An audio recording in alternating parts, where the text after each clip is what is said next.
तो पिछले लेक्चर में हम आए थे क्वेश्चन नंबर 8 तक, ठीक है ना। तो क्वेश्चन नंबर 8 में ऑलरेडी जो हमें गिवन है, गिवन क्या क्या दिया है बच्चों, यहाँ पे गिवन हमें sum of the 4 consecutive terms is 12 दे के रखा है, ठीक है ना। Sum of 4 consecutive terms is 12 and sum of third and fourth term is 14, ऐसा दिया है। दो कंडीशंस यहाँ पे दी है, ठीक है। So here we have to assume that 4 terms, that 4 consecutive terms. Consecutive मतलब क्या? कंसेक्यूटिव मतलब क्या बच्चों? कोई बता सकता है कंसेक्यूटिव मतलब क्या?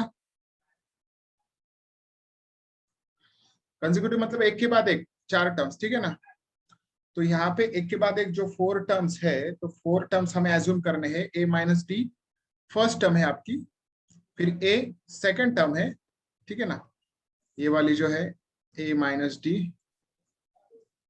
First term, a second term, a plus D third term and a plus 2d fourth term है, ठीक है ना।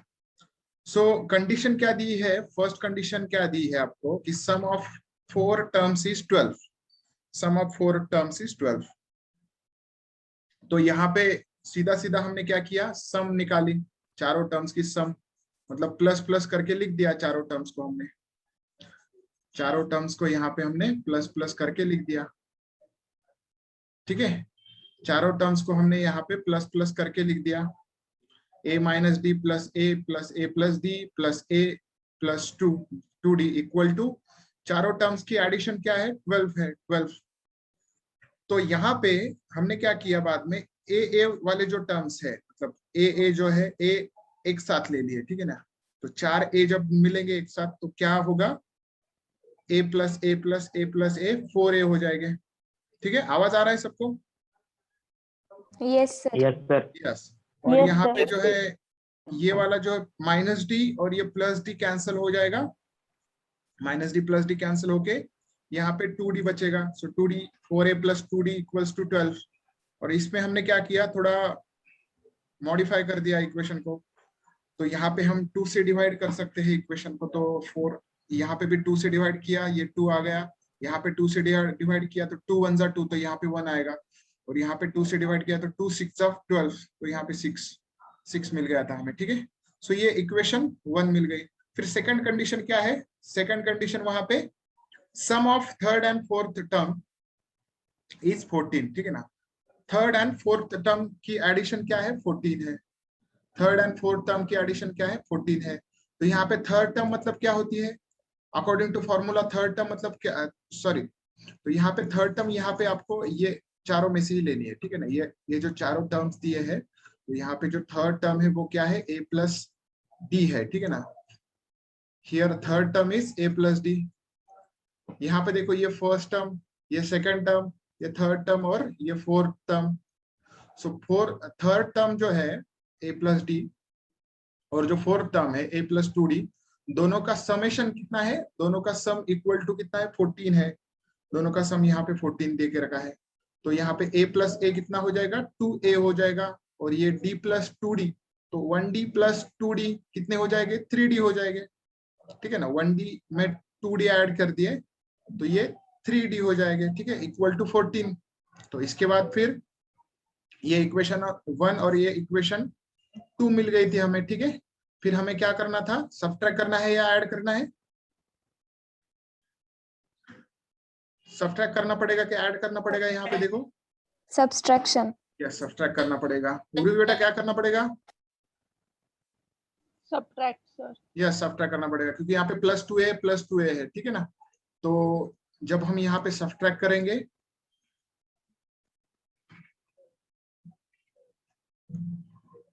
ठीक है, सो सब्ट्रैक्ट इक्वेशन, सब्ट्रैक्ट इक्वेशन किस में से कौन सी इक्वेशन माइनस करेंगे? Subtract equation 1 from 2। 1 from 2 करना है, 1 from 2 करना है, क्योंकि यहाँ पे देखो फर्स्ट 1 इक्वेशन छोटी है और फोर्थ सेकंड इक्वेशन में बड़े बड़े नंबर्स है, ठीक है। So 2a plus 3d equal to 14 and जो फर्स्ट इक्वेशन है वो क्या है, 2a plus d, 2a plus d equal to was to sir 6। From equation 2 to 1 ना, आपने पहले देखो 2a plus 3d is equal to 14 डाला, तो इक्वेशन 2 था ना सर? यस बेटा, सर आपने इक्वेशन 2 पहले फर्स्ट डाला ना, 2a plus 3d is equal to 14। Yes यहाँ पे हाँ ना, 2 पहले डाला ना। हम क्या कर रहे हैं, 2 में बट से सर आपने first- subtract equation, yes yes subtract equation first from 1 from 2 कर रहे हैं ना। सो सेकंड इक्वेशन में से हमें फर्स्ट इक्वेशन माइनस करनी है, तो सेकंड इक्वेशन ऊपर लिखनी पड़ेगी, तो उसमें से हम क्या करेंगे, अभी फर्स्ट इक्वेशन माइनस करेंगे, ऐसा होता है बेटा, ठीक है ना। इक्वेशन 1 छोटी है इसलिए हमने, यस अगर हमने बोल दिया था, बोला था वहां पे सब्ट्रैक्ट इक्वेशन 2 फ्रॉम 1, तो हमें 2 इक्वेशन नीचे लिखनी पड़ती और फर्स्ट इक्वेशन ऊपर लिखनी पड़ती, और यहाँ पे हमें सब्ट्रैक्ट करनी है फर्स्ट इक्वेशन फ्रॉम 2, क्योंकि ये छोटी है इसलिए, ठीक है। तो यहाँ पे माइनस आएगा, यहाँ पे प्लस का माइनस हो जाएगा, यहाँ पे प्लस का माइनस हो जाएगा। सो इसके बाद ये 2a कैंसिल हो जाएगा, ठीक है। ये 3d माइनस डी कितना होगा, 3d minus d, 2D. 2d। Yes very nice, 3d minus d 2d equal to 14 minus 6 8, ठीक है। So here d will become 8 upon 2, that is 4. 4। सो ये d पुट करना है हमें, कौन सी इक्वेशन में पुट करेंगे d, फर्स्ट इक्वेशन में। सो पुट, अभी हमें d मिल गया, d इक्वल टू 4, सो ये d इक्वल टू 4 करना, पुट करना है हमें, put d equal to 4 in equation 1। So what is equation 1, equation 1 is 2a plus d equal to 6, 2a plus d equal to 6। सो यहाँ पे d की जगह पे 4 पुट करो, सो 2a plus d की जगह पे 4 equal to 6, तो यहाँ पे क्या मिलेगा, 2a equal to 4 माइनस हो जाएगा इधर आके, -4, सो a 2a equal to 6 minus 4 is 2, so a equal to कितना मिलेगा, 2 upon 2, so a equal to 1, 1. 0 1 1 ठीक है, a equal to 0। Ritesh, sorry sir. तो समझ में आ गया आपको, a और d की वैल्यूज यहाँ पे निकाल। Yes sir. बहुत बहुत सिंपल एग्जांपल है, सिर्फ मतलब वो जब देखे हम तो वो थोड़ा हार्ड लगता है, जब हम फर्स्ट बार देखते हैं उस एग्जांपल को तो थोड़ा हार्ड लगता है, कुछ भी हार्ड नहीं है उसमें, ठीक है। समझ में आ गया उर्वी बेटा? Yes sir. यस, चलो तो लास्ट क्वेश्चन, अब question number 9th। What is question number 9th? So question number 9 is if the 9th term of the AP is 0, अगर 9th term AP की क्या है, 0 है, if the 9th term of the AP is 0,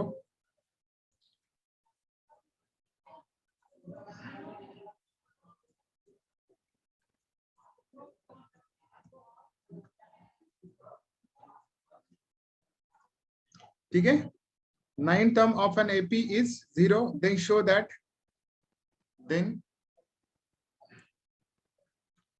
show that 29th term is twice the 29th term is twice the 19th term, twice the 19th term, ठीक है ना। तो कुछ नहीं, यहाँ पे जो भी आपको गिवन है वो पहले देखना है बच्चों, ठीक है। अभी गिवन बातें क्या क्या है यहाँ पे, 9th term of an AP is 0, ठीक है ना, 9th term of an AP is 0। तो हर एक क्वेश्चन में आपको कुछ ना कुछ वो गिवन डेटा देंगे, तो उससे आप जो भी आपको फाइंड आउट करना है या जो भी आपको शो करना है वो आप शो कर सकते हो, जो भी आपको फाइंड आउट करना है वो आप फाइंड आउट कर सकते हो ऐसे प्रॉब्लम्स में, ठीक है। तो यहाँ पे जो भी गिवन डेटा है वो पहले लिख लेना है आपको।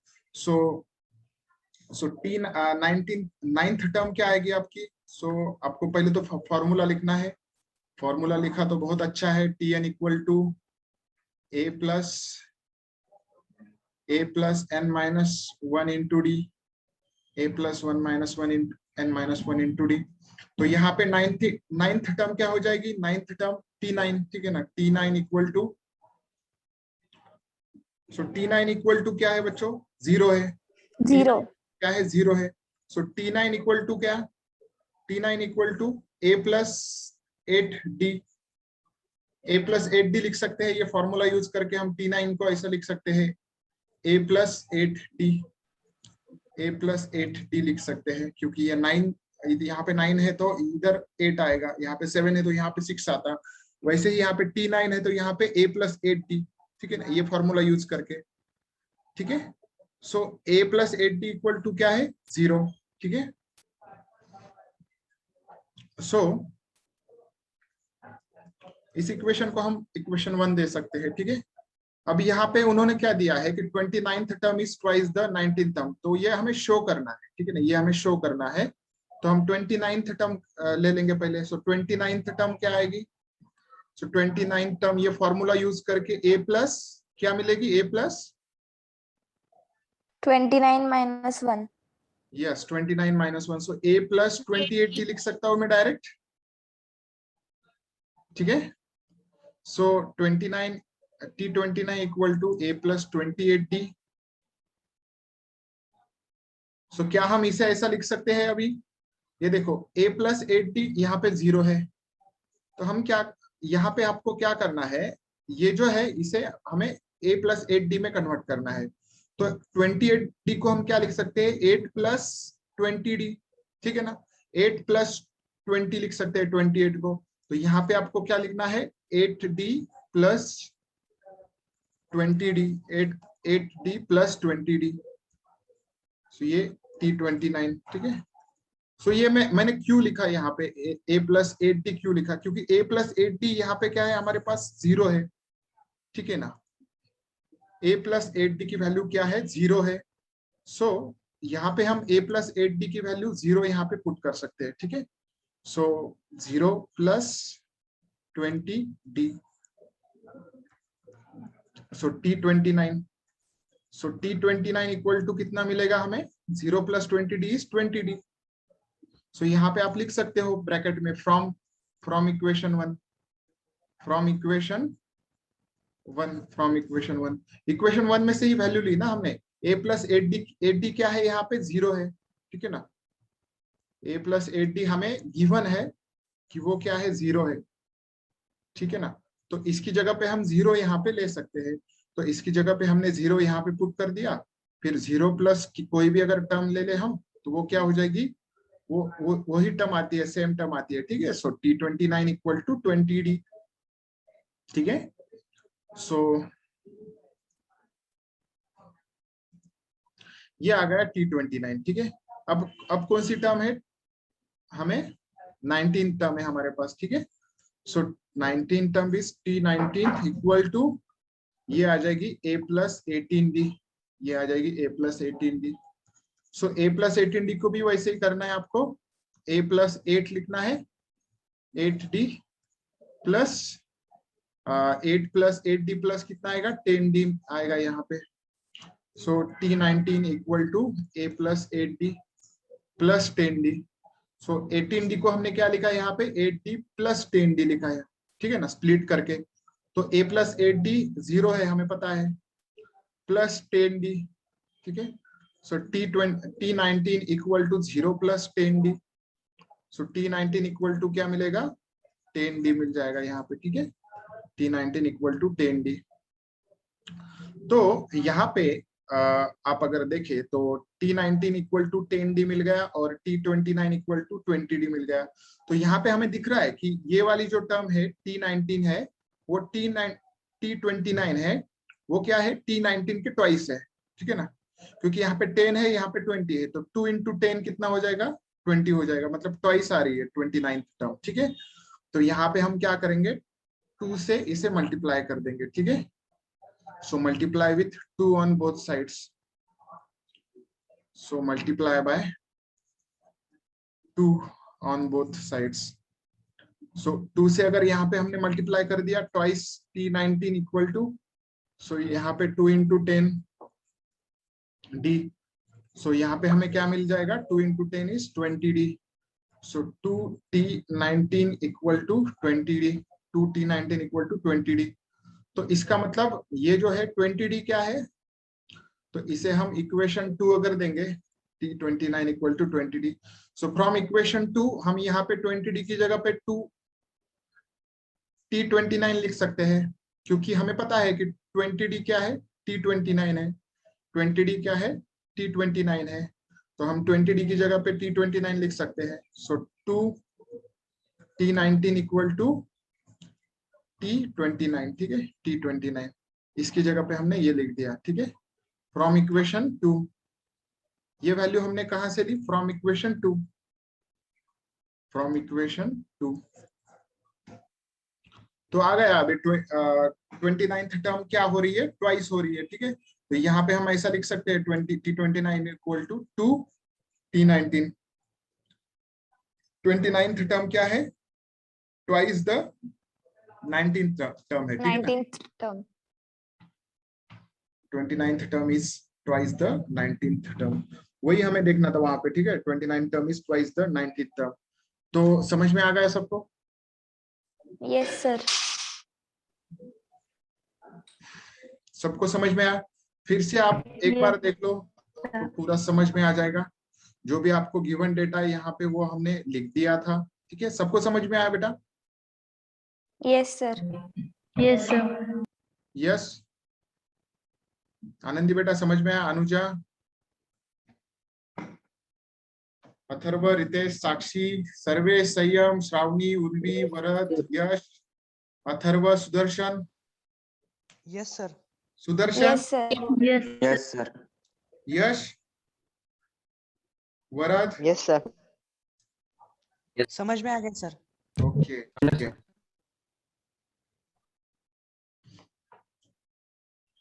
ठीक है, जो भी यहाँ पे T9 दिया है हमें, वो हमने यहाँ पे सिर्फ पुट कर दिया, इसे इक्वेशन 1 दे दी, फिर T29 का निकाला, फिर वो हमने क्या कर दिया, यहाँ पे स्प्लिट कर दिया है, ठीक है। 28 और 28 को हमने 8D प्लस 28 प्लस 20 लिख दिया, ठीक है ना, प्लस 20।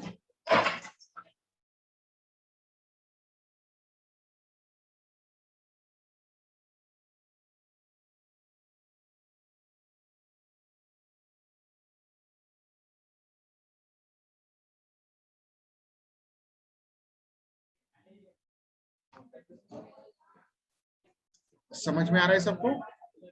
ठीक है, तो यहाँ पे हमने 28D को 8D प्लस 20D लिख दिया, और फिर बाद में a प्लस 8D के जगह पे हमने 0 ले लिया, क्योंकि यहाँ पे फर्स्ट इक्वेशन में हमने, मतलब वो गिवन है a plus 8D is 0, a plus 8D 0 given है, ठीक है।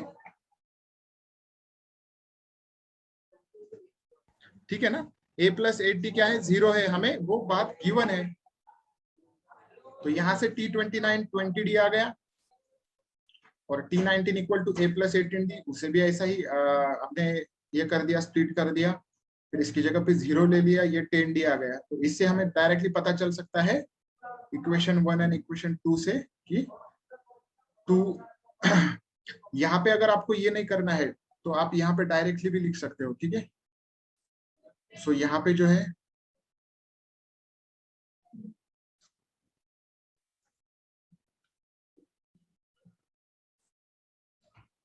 ठीक है, यहाँ पे आप डायरेक्ट इसे इक्वेशन 3 दे सकते हो, इसे इक्वेशन 3 दे सकते हो, और यहाँ पे आप लिख सकते हो कि from equation 2 and 3, from equation 2 and 3, इसके बाद आप लिख सकते हो from equation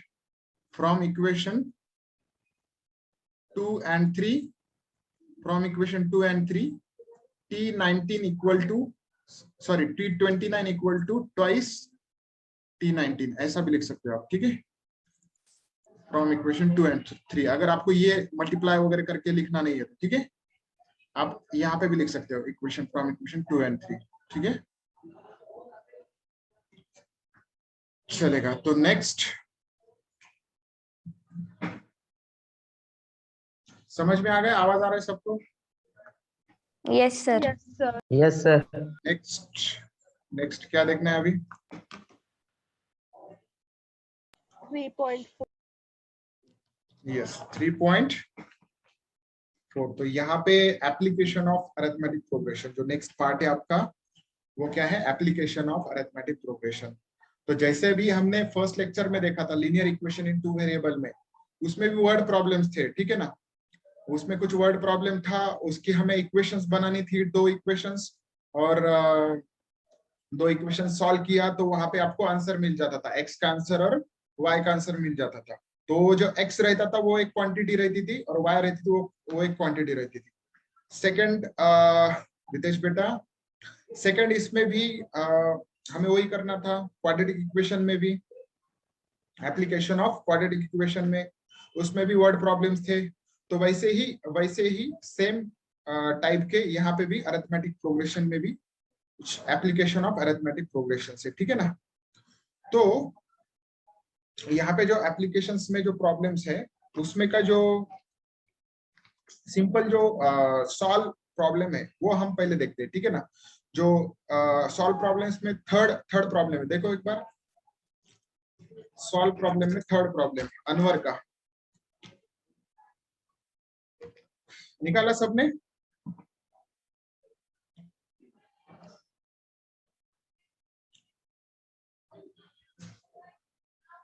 yes sir. Yes, solve problems में थर्ड प्रॉब्लम्स क्या कहता है वो problem, Anwar saves some amount every month, ठीक है ना। अनवर एक बंदा है, वो क्या करता है, वो किसी जॉब को होगा या कुछ उसका बिजनेस होगा, तो वो क्या करता है कि हर मंथ कुछ ना कुछ सेविंग करता है, ठीक है ना। हर मंथ कुछ ना कुछ सेविंग करता है यहाँ पे, ठीक है।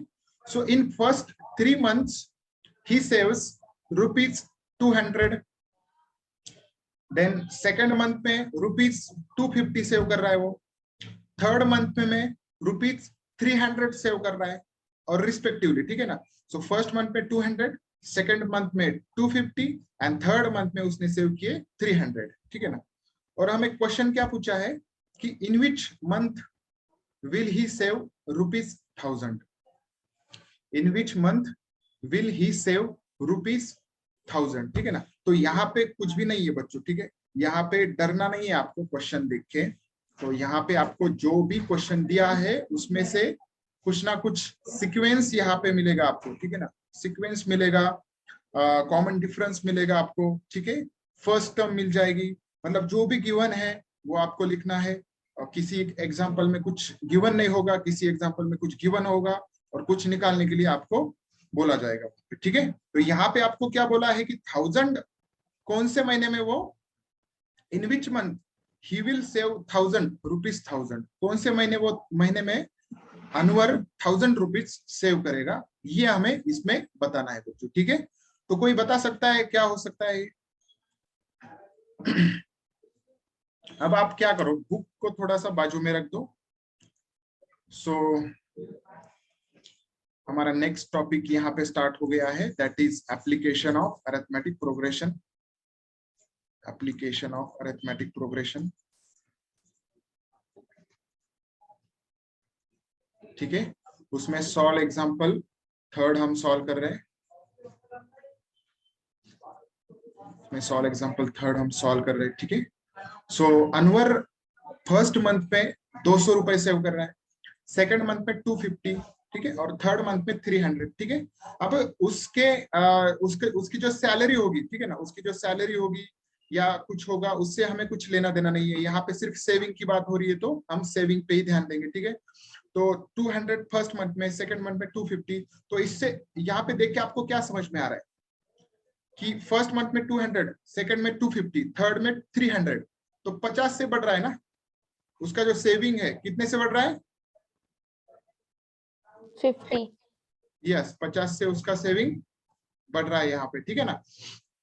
उसका सेविंग यहाँ पे ₹50 से बढ़ रहा है, ठीक है। सो हम ऐसा लिख सकते हैं कि अभी जो फर्स्ट मंथ का उसका सेविंग है, यहाँ पे देखो सेविंग इन फर्स्ट मंथ, फिर बाद में हमें कॉमा देके सेविंग इन सेकंड मंथ लिखनी है, ठीक है। सो हम डायरेक्टली ऐसा लिख सकते हैं 200, 250, 300, ठीक है। और इसके बाद फिर डॉट डॉट डॉट, ठीक है। और उसके बाद हमें क्या करना है, हमें निकालना है कि 1000 कौन सी महीने में वो सेव करेगा। तो इसके बाद 1000 किसी ना किसी प्लेस पे रहेगा, कौन सी तो भी टर्म यहाँ पे 1000 रहेगी, ठीक है ना। यहाँ पे 50-50 से बढ़ रहा है, तो यहाँ पे कौन सी टर्म 1000 रहेगी आगे जाके सीक्वेंस में। तो हमें वो टर्म निकालनी है, ठीक है ना। मतलब यहाँ पे tn की वैल्यू देके रखी है, यहाँ पे वो जो टर्म है वो डायरेक्टली देके रखी है, दैट इज 1000, ठीक है। यहाँ पे a की वैल्यू क्या रहेगी बच्चों, यहाँ पे a की वैल्यू क्या रहेगी? 200. Yes very nice, 200। 200. Yes very nice. और d की वैल्यू क्या रहेगी? 50. 50. यस वेरी नाइस, d की वैल्यू क्या रहेगी? 50 रहेगी, ठीक है। d की वैल्यू यहाँ पे 50 रहेगी। और हमें क्या निकालना है, हमें n निकालना N. है, ठीक है ना। tn हमें पता है, हमें n निकालना है। और n की वैल्यू जो रहेगी वो क्या रहेगा, मतलब वो मंथ रहेगा कि जिसमें वो 1000 रुपीज सेव कर रहा है।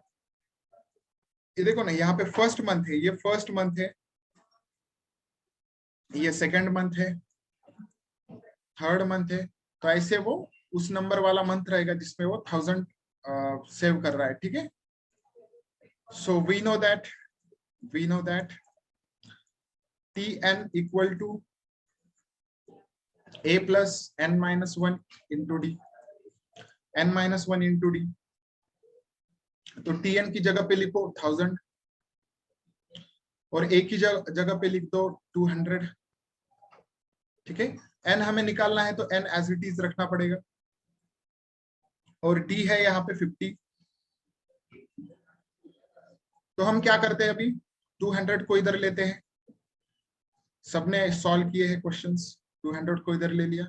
फिर n minus 1 into 50, n minus 1 into 50, तो ये 1000 minus 200 कितना हो जाएगा, 800, ठीक है।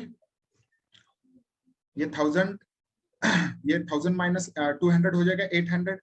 फिर ये n minus 1 into 50, n minus 1 into 50, ठीक है। तो ये 800, ये 50 क्या होगा, 800 से डिवाइड हो जाएगा, सो n minus 1, ठीक है। और यहाँ पे फिर क्या करेंगे हम, ये वाला डिवाइड कर देंगे, सो क्या आएगा, 5 1 जा 5, कितना आएगा, 5 1 जा 5, यस 5 16. 30, सो n minus 1, सो यहाँ पे 16 तो 16 plus 1 यहाँ पे n आएगा। सो n की वैल्यू यहाँ पे क्या मिल रही है, 17। सो 17th मंथ में उसकी जो सैलरी, उसकी जो सेविंग है वो क्या आएगी, 1000 आएगी, ठीक है ना, उसकी आएगी 1000, ठीक है, ठीक है। सो यहाँ पे हमें यही निकालना, ठीक है। In which month will he save ₹1000, in which month will he save ₹1000। तो यहाँ पे 17th मंथ आपको लिखना है, इन 17th month he will save 1000 rupees, in 17th month, at 17th month he will save 1000 rupees, ठीक है ना। और बाद में इन्होंने कुछ सॉल्व किया है, तो ये आपको क्वेश्चन में नहीं पूछा है शायद, ठीक है ना। यहाँ पे क्वेश्चन कुछ मॉडिफाई करना चाहिए था, ठीक है ना, यहाँ पे कुछ गलती है क्वेश्चन में। फिर आपको वो 17 मंथ का टोटल अमाउंट निकालना है, 17 मंथ का टोटल अमाउंट वहां पे निकालना है। तो वो उन्होंने SN का फॉर्मूला यूज करके निकाल दिया वहां पे, ठीक है ना।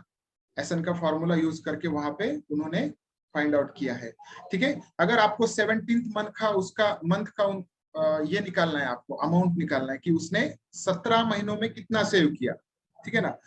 सो 17th month how much total amount is saved, ठीक है ना। So total amount saved by Anwar in 17th month अगर निकालना है तो आपको n इक्वल टू 17 हो जाएगा वहां पे, ठीक है। a और d की वैल्यू तो सेम रहेगी, a की वैल्यू रहेगी 200, d की वैल्यू रहेगी 50, ठीक है। और यहाँ पे आपको S17 निकालना है, S17। तो हमारा जो फॉर्मूला है SN का वो हम पहले यहाँ पे लिख देंगे। SN का फॉर्मूला क्या है, SN equal to n/2 in bracket 2a plus n minus 1 into d, n minus 1 into d। तो यहाँ पे आपको 17 महीने की उसकी सेविंग निकालनी है, ठीक है ना। यहाँ पे 17 महीने की पूछी, अलग क्वेश्चन में कुछ अलग पूछ सकते हैं, वो कुछ अलग महीने की, ठीक है ना। सो यहाँ पे 17/2 आएगा इन ब्रैकेट 2 इंटू ए क्या है 200 plus n that is 17 minus 1 into d is 50, d is 50, so s17 equal to 17/2, so 200 into 2 is 400, 400 plus 16 into 50. 16 into 50,